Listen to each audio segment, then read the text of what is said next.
Bonsoir mesdames, messieurs, merci de regarder le journal télévisé de la RTS.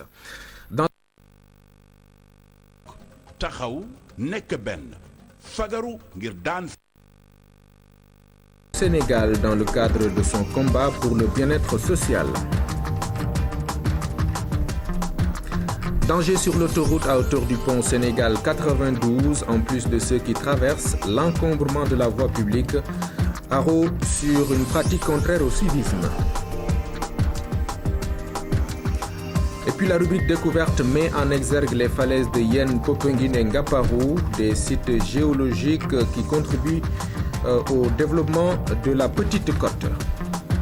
Le président de la République a quitté Dakar en début d'après-midi. Il se rend au Burkina Faso où il va prendre part à la cérémonie commémorative du 20e anniversaire de la création de l'Union économique et monétaire ouest-africaine UEMOA. À son départ, il a été salué par le Premier ministre, le président de l'Assemblée nationale ainsi que de membres du gouvernement et des autorités militaires.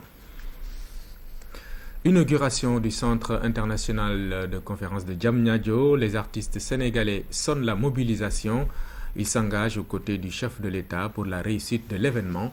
Ces artistes préparent des chansons pour l'occasion afin de jouer leur partition. Abdul Aziz Ban. Cette rencontre a réuni communicateurs traditionnels et artistes. Elle a permis de sonner la mobilisation à l'occasion de l'inauguration du Centre international de conférence de Diamniadio, ce 23 octobre. C'est un centre très important, qui est le centre de conférence le plus important de l'Afrique de l'Ouest, que nous allons inaugurer avec le président de la République, qui fait partie d'un de ses premiers projets qui sortent de terre. Et donc moi j'y serai avec mon orchestre pour animer. J'appelle toute la population des environs et du Sénégal de venir nous rejoindre le 23 au centre de conférence Diamniadio. C'est un devoir patriotique. Ensuite, nous pouvons faire des appels parce que le monde artistique, pour communiquer, si on passe par le monde artistique, on est sûr et certain qu'on va atteindre le but. Alors tous les artistes sont là et la francophonie est une aubaine pour nous Sénégalais. Surtout tous les projets qui sont cités à travers ce financement de la francophonie. Donc on ne peut que saluer la chance que le bon Dieu nous a donnée. Ces artistes et communicateurs traditionnels prévoient aussi de jouer leur partition lors du sommet de la francophonie à Dakar.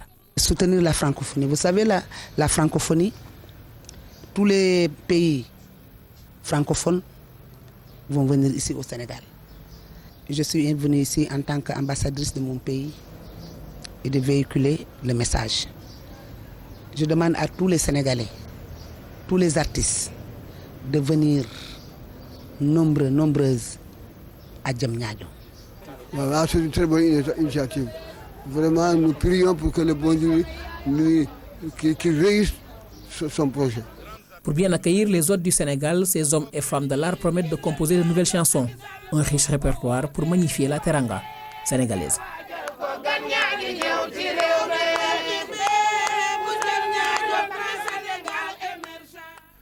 La Fondation Servir le Sénégal offre 2 ambulances aux populations de Somone et Ngaparou.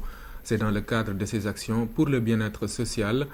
La cérémonie de remise des clés a eu lieu en présence des autorités administratives de ces 2 communes. Amsatou Sey. 2 ambulances pour des communes jumelles, Ngaparou et Somone, ont désormais leur voiture de secours flambant neuve.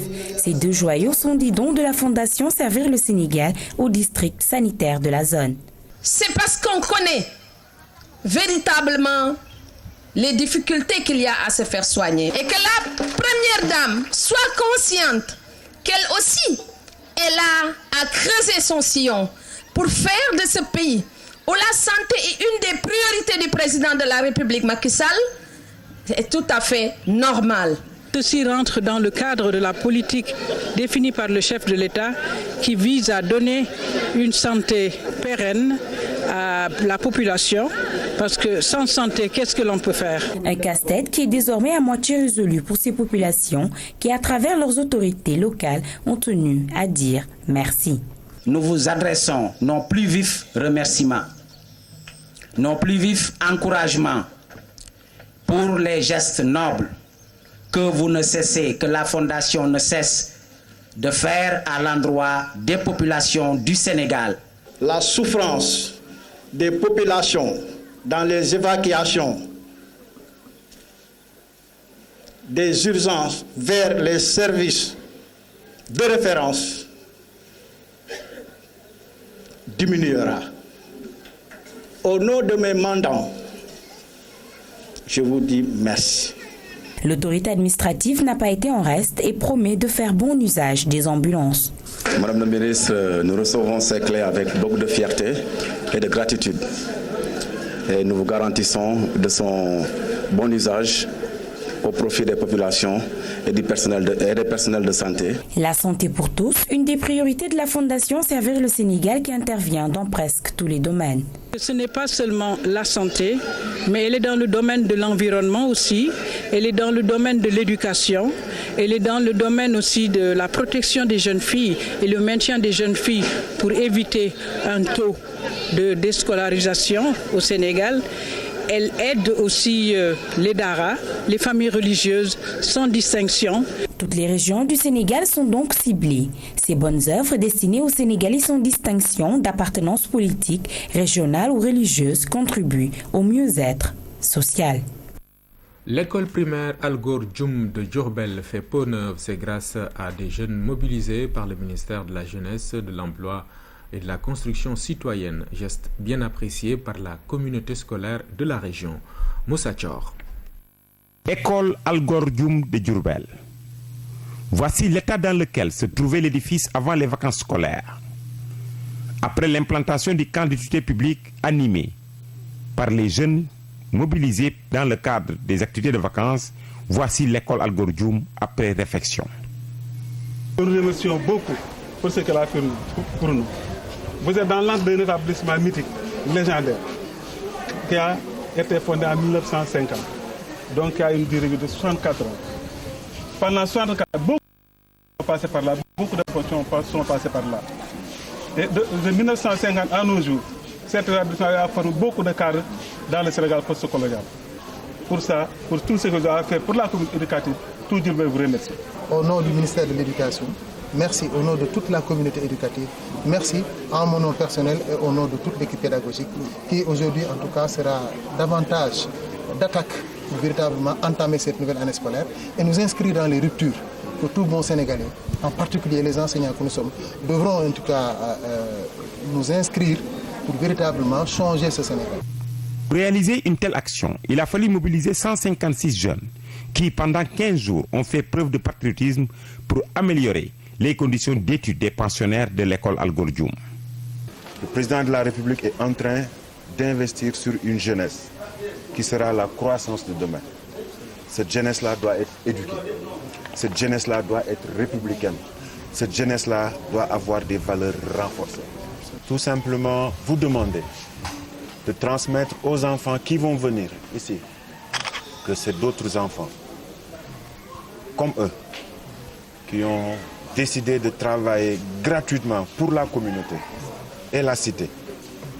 C'est d'autres enfants qui ont voulu améliorer leur qualité de vie dans leur école.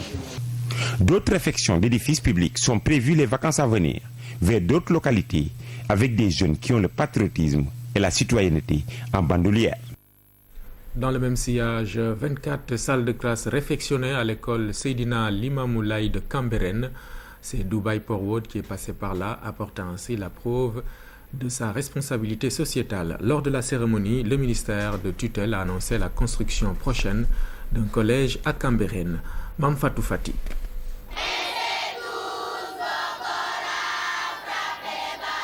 C'est par l'hymne national et la levée des couleurs que cette cérémonie a démarré. Les écoles Issa Laye A et B ont changé de décor.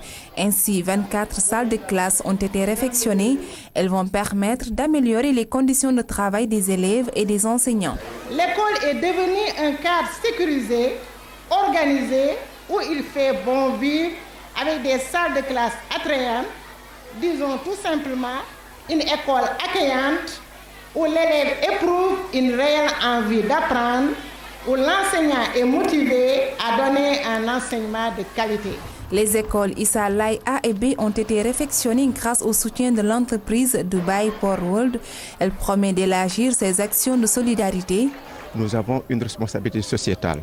La responsabilité sociétale, c'est d'abord une responsabilité envers notre personnel, envers notre communauté, envers notre pays. Nous avons décidé aussi d'aller au-devant dans l'accompagnement. Aller au-devant, c'est encore préserver l'environnement. Préserver l'environnement en dotant l'école de bacs à ordures qui seront livrés dans la semaine, mais aussi en accompagnant les enseignants et les élèves dans l'acquisition de nouvelles technologies. Les autorités éducatives saluent l'engagement de la communauté de Cambérène et annoncent la construction d'une autre école d'ici à l'année prochaine. Il est prévu la construction clé en main dans CM, dans le site où nous nous trouvons, le CM Cambérène. Les travaux ont démarré en 2015 et les locaux seront fonctionnels en 2016.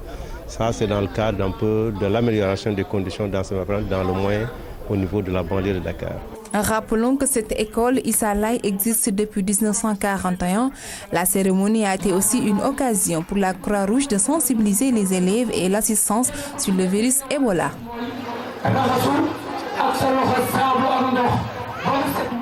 Sur l'autoroute à hauteur du pont Sénégal 92, nombreux sont ceux qui traversent sans mesurer les conséquences.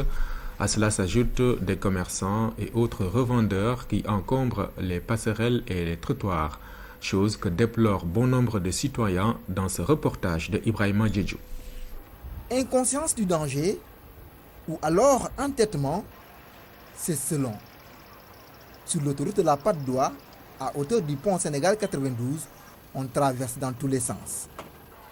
Cet homme a tenté de se faufiler entre ces véhicules, mais il en est dissuadé par les gendarmes et a été obligé, contraint d'emprunter la passerelle. Je reconnais que je devrais passer par cette passerelle. Il se trouve que j'étais trop pressé, mais la gendarmerie m'a ramené à la raison. On a créé des ponts, on a beau sensibiliser les gens, mais ils font qu'à leur tête et c'est après qu'ils se rendent compte des conséquences. C'est pas pour rien qu'on a mis des ponts. À l'image de ce monsieur, nombreux sont ceux qui n'empruntent pas les passerelles, mais il y a bien des exceptions. Ce piéton est conscient du danger. L'éducation, c'est la base même de ce civisme. Et quand on parle de civisme, ça demande d'abord de conscientiser les gens. Tu vois des gens qui font du n'importe quoi, qui urinent, qui font du caca, qui sautent. Regarde les vieux qui traversent cette route. C'est incroyable, on ne peut rien dire. Le manque de civisme est notoire sur ce tronçon routier. Des commerçants ou autres vendeurs ont fini d'encombrer les passerelles et même les trottoirs. Il y avait un moment, ils n'étaient pas là, mais là, ça fait un beau bout de temps qu'on les voit sur la route. Il y a des gens qui sont un peu partout. C'est le désordre. Il y a trop de désordre au Sénégal. Trop. Il faut prendre des mesures quand même assez sévères pour ça. L'encombrement de l'autoroute ne facilite pas la circulation.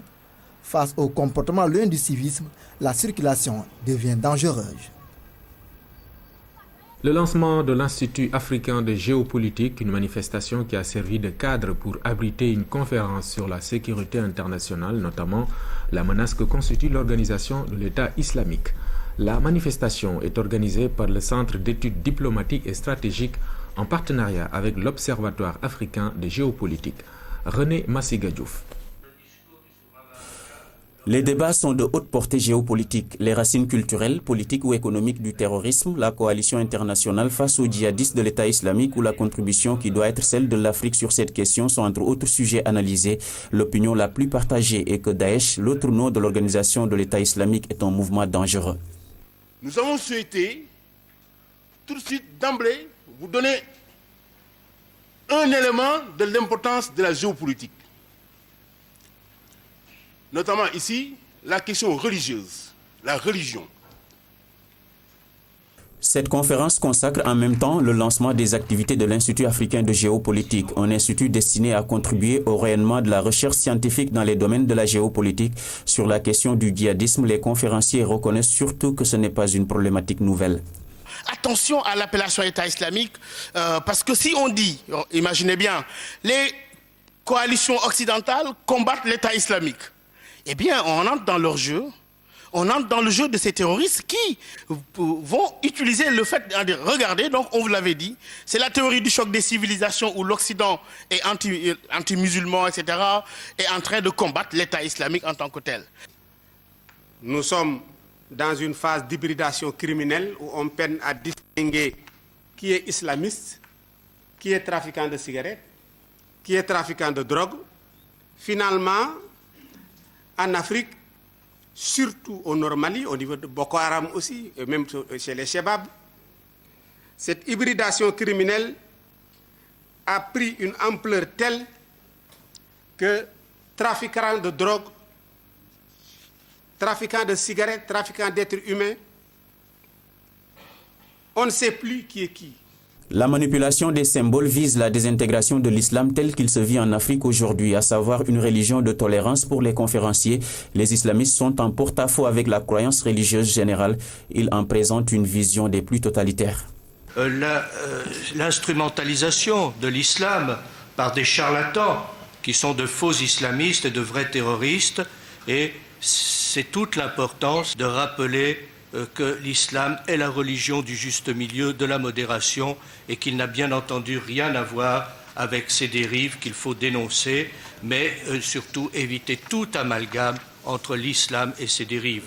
Des représentants des présidents sénégalais et ivoiriens ont pris part à la conférence, ainsi que ceux de plusieurs organismes internationaux et du corps diplomatique. L'Institut nouvellement créé démarre ses activités avec l'ouverture d'un master en géopolitique. Le virus Ebola, avec le premier envoi d'un vaccin expérimental par le Canada, il se fera à partir de demain lundi à l'OMS. L'Organisation mondiale de la santé va se charger de la distribution et de l'utilisation de ce vaccin. Pendant ce temps, en Guinée, des malades continuent d'affluer vers les centres de traitement. Les médecins s'organisent pour éviter de nouvelles contaminations. Conakry, ville remuante avec ses McBana, des taxis bon marché où s'entassent jusqu'à 30 personnes. Conakry, capitale de la promiscuité. Des transports au marché boueux, ici tout est propice à la propagation d'Ebola. Au milieu du trafic, les pick-up de la Croix-Rouge, chargés de cadavres contaminés, se dirigent vers le cimetière. La cérémonie religieuse, une courte prière, se fait à distance des corps. Très vite, on enterre le défunt. Encore un soignant, un infirmier de Donka. Donka, l'hôpital déserté par les malades qui craignent d'attraper Ebola. Donka, où Médecins sans frontières a planté ses tentes à l'ombre d'un immense fromager. Devant l'entrée, Souleymane attend des nouvelles de son frère, malade d'Ebola, qui a trop tardé à venir, car les membres de la famille y étaient farouchement opposés. Il ne croit pas à Ebola, que c'est une affaire politique. Donc, mais quand même, moi, je sais que c'est vrai, parce que mon frère a vécu et c'est un médecin vétérinaire, donc il sait ce que c'est. Le frère de Souleymane est dans la zone de confinement depuis 2 semaines, incapable de se lever. Température 36,8. Le pouls 96, tension artérielle 120. Aujourd'hui, il règne au centre une effervescence particulière. Et tu aménages la petite tente aussi, tu sais. Il y a une douzaine de patients qui seraient suspects, qu'on est allé chercher aujourd'hui en ambulance et qui vont arriver au fur et à mesure. Donc il faut qu'on soit prêt pour les accueillir et on va commencer à atteindre notre capacité maximale de patients dans le CTE et donc ça me paraît alarmant. Alors que les prélèvements sanguins des patients partent pour être analysés, on s'organise pour accueillir les nouveaux arrivants. Retour au Sénégal pour annoncer un nouveau magazine dans vos kiosques. Scène Ciné, c'est son titre. Un journal réservé à l'actualité cinématographique, un trimestriel pour promouvoir la créativité des jeunes talents. Fatou Diouf. C'est en présence des cinéastes, producteurs, réalisateurs et critiques de cinéma que le nouveau magazine du 7e arrêt de l'audiovisuel a été lancé. Scène Ciné, un trimestriel réservé à l'actualité cinématographique au Sénégal, en Afrique et dans le monde. Sa mission, promouvoir la créativité et les innovations de cinéastes, surtout les jeunes talents. Scène Ciné est une réponse un peu à cette vitalité que connaît le cinéma sénégalais et l'audiovisuel sénégalais. Dans tous ses aspects, la production, la diffusion, pour dire que le Sénégal n'a pas un cinéma mourant. Au contraire, il vit et c'est ce qui va donner de la quintessence à ce magazine, à ce trimestriel que nous avons. Scène Ciné sera un outil de communication et d'éducation du cinéma et de l'audiovisuel sénégalais. Une conviction du ministre de la Culture et de la Communication. Mbagnick Ndiaye a réitéré l'engagement du gouvernement à appuyer ce secteur. Déjà, l'État compte débloquer 1 milliard de francs CFA pour soutenir la production cinématographique nationale. Je lance un appel au comité de rédaction pour que les articles qui seront produits soient des articles de qualité, soient des articles de haute facture, empreintes d'une analyse professionnelle qui fera que le journal sera un journal lu, suivi par la communauté intellectuelle sénégalaise et mondiale. Pour ce premier numéro tiré à plus de 2000 exemplaires, Scène Ciné offre divers articles sur l'actualité du cinéma d'ici et d'ailleurs. Au menu également des festivals et des portraits de grands noms du 7e art sénégalais, à l'image de Rokhaya Niang. C'est aussi le round-up des films africains qui font le buzz. Amadou Elimane Kane nous présente son dernier roman, Les Soleils de nos libertés, un livre qui défend les valeurs universelles de justice, d'harmonie humaine pour les États-Unis d'Afrique en 2023. Le roman est publié en France le 15 septembre dernier. Lucille Ndiaye. Poète, écrivain et enseignant-chercheur dans le domaine des apprentissages, Amadou Elimane Kane est l'auteur de plusieurs recueils de poésie et de romans dont Les Soleils de nos libertés. Là, je fais aussi appel à un de nos doyens, paix à son âme, Amadou Kourouma, qui avait écrit à l'époque Les Soleils des indépendances. Et aujourd'hui, moi, j'écris Les Soleils de nos libertés. Et dans Les Soleils de nos libertés, je construis les États-Unis d'Afrique. Et ces États-Unis d'Afrique auront lieu en 2023, à partir, bien sûr, des compétences exercées par des jeunes Africains. Roman polyphonique, poétique et poignant, Les Soleils de nos libertés est une ode à la transmission qui défend les valeurs universelles de justice, d'équilibre, de beauté et d'harmonie humaine. Ça, Abdoul et également Fatimata. Moussa, c'est le fils de Boubacar. C'est le fils de Boubacar qui va faire des études d'économie et qui va être un grand économiste et qui va porter l'économie africaine et qui va faire de l'économie africaine une économie modèle.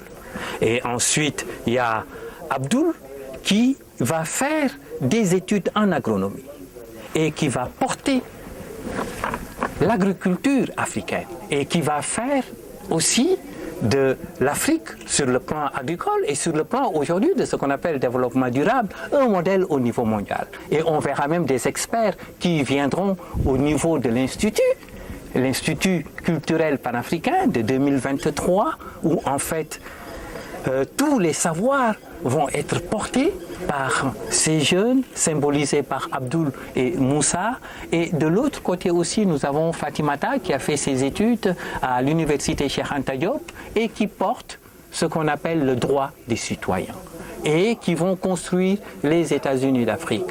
Récit utopiste ou roman visionnaire, Le Soleil de nos libertés propose une autre voie de l'image du continent africain, celle de la Renaissance aboutissant à cette vision qui est celle des États-Unis d'Afrique. Et en 2023, nous aurons à vivre les États-Unis d'Afrique, les États-Unis d'harmonie, les États-Unis de concorde, les États-Unis de créativité, où en fait l'autre monde, l'Occident, c'est-à-dire aujourd'hui on voit nos jeunes qui meurent sur les côtes espagnoles.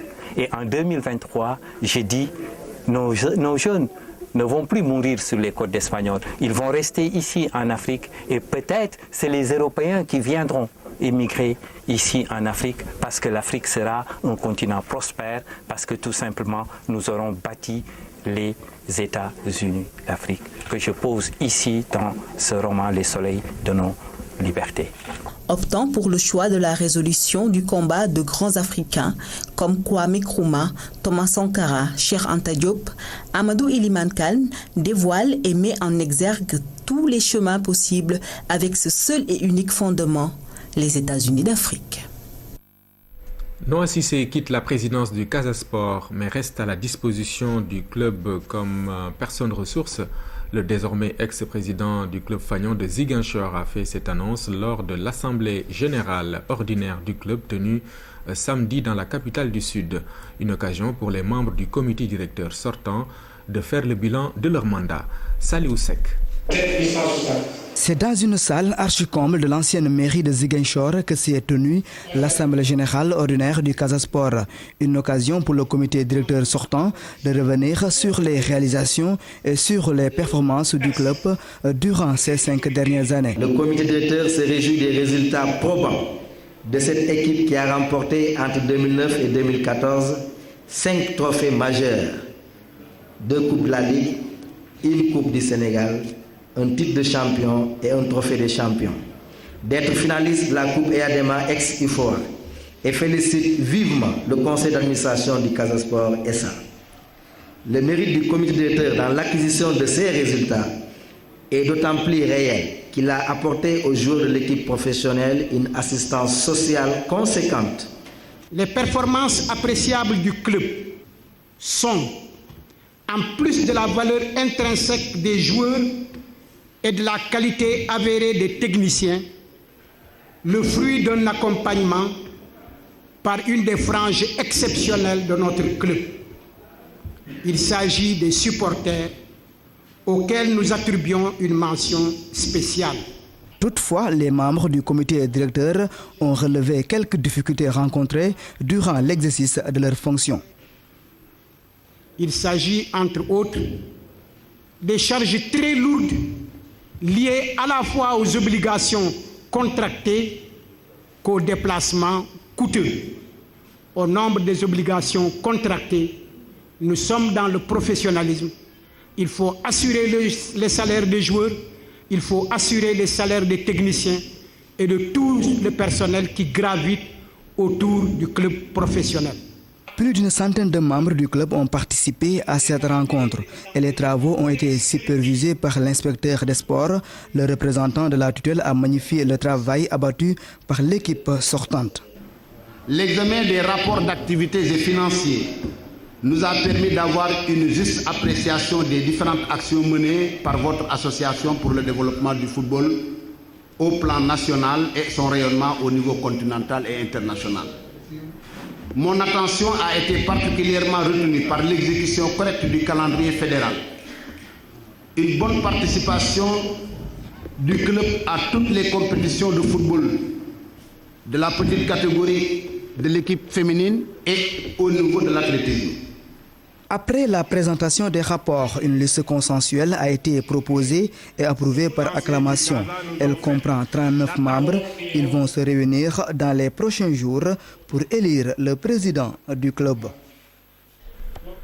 Les falaises de Yen, Popenguine et Ngazobine, bientôt érigées en géoparc, ces sites qui participent à la formation des géologues contribuent en même temps au développement économique de la localité. À la découverte de ces 3 falaises avec Ibrahim Ndong. Un nid douillet, le Cap Rouge. Les falaises de Yen, dans le département de Rufisque. Avec 40 à 50 mètres de hauteur, le Cap Rouge offre une vue pittoresque. Ces falaises formées il y a plusieurs décennies intéressent à plus d'un titre les géologues. D'abord, au titre même de la nature de la roche qui constitue la falaise. Une falaise qui est essentiellement constituée d'un sable très fin, qui est des siltes, qui alterne avec des couches plus ou moins continues d'argile. Alors on y trouve ce qu'on appelle des figures sédimentaires qui parfois dessinent des chenaux.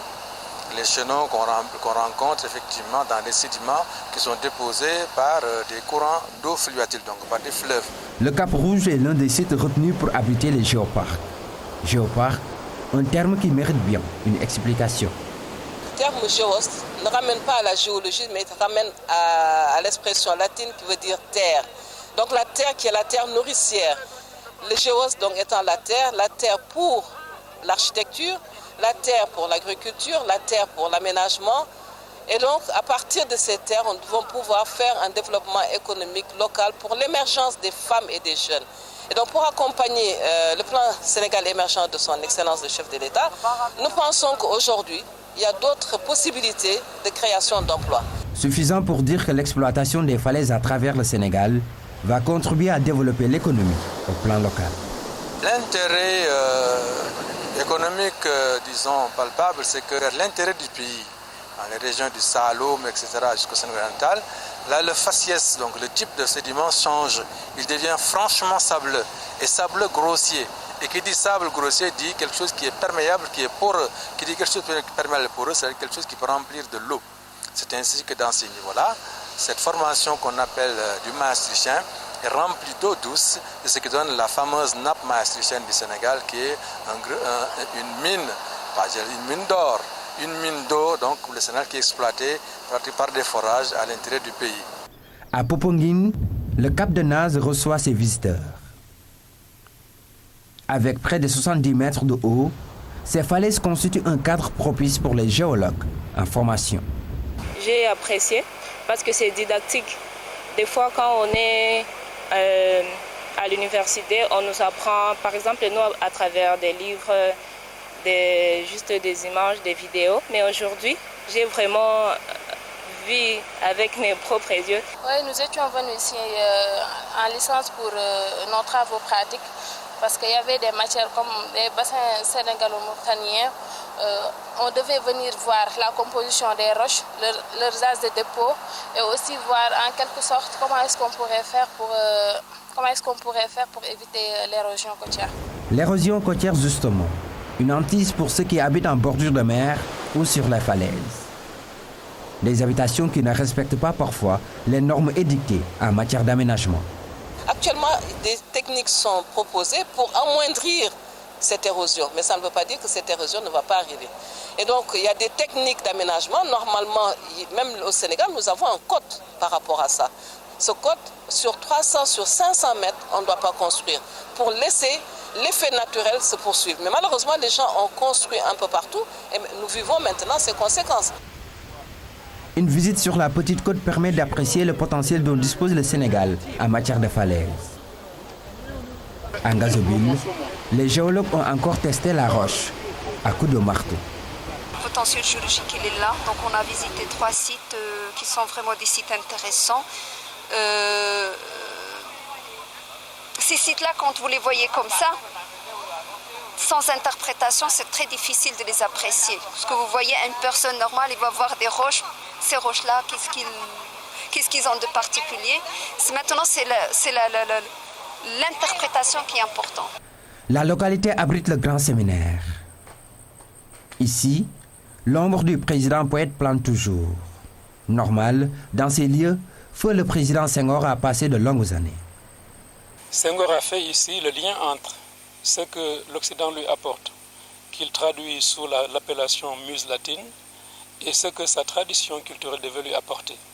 Et lui-même a dit que les muses latines n'ont pas apaisé sa soif, et que pour qu'il apaise celle-ci, il a absolument besoin de faire le lien avec l'héritage ancestral. Ngazobile, un cadre propice à la réflexion, à la méditation. Une ouverture vers l'océan, adossée sur un paysage de rêve. Ibrahim Ndong, votre sujet de découverte met fin à ce journal. Mesdames, Messieurs, merci de l'avoir suivi. Merci aux équipes qui m'ont aidé à vous le présenter. Très bonne semaine.